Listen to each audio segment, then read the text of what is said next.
After being at fire for a certain number of days, incident management crews are required to take days off. Newswatch 12's Randa Gore is at the Glendale Fire Camp and explains that transition process. The incident management team has been working the Douglas Complex fire for 17 consecutive days now. After working for 14 days, crews are required to take a 1 or 2 day break. And when this thing took off, I mean, it really charged hard day after day after day. And not only is it physically fatiguing, but it's mentally. You kind of get a mindset that you're going to catch a fire, and there's that sense of accomplishment there. And there was no sense of accomplishment on this one for days. And so that just mentally really challenged folks. Dennis Sifford is the incident commander at the Douglas Complex. He's in charge of the whole process and making sure it runs smoothly.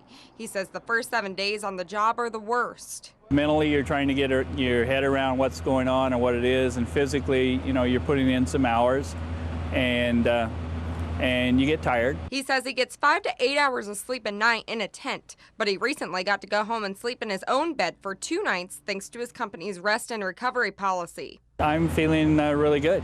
You know, because with the 2 days off and you know, with knowing what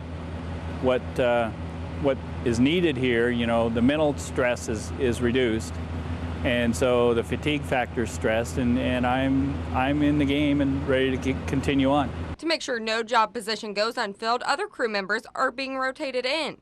We're bringing some people in from the agency and outside the agency to take over for a couple days and kind of doing that transition process within the team.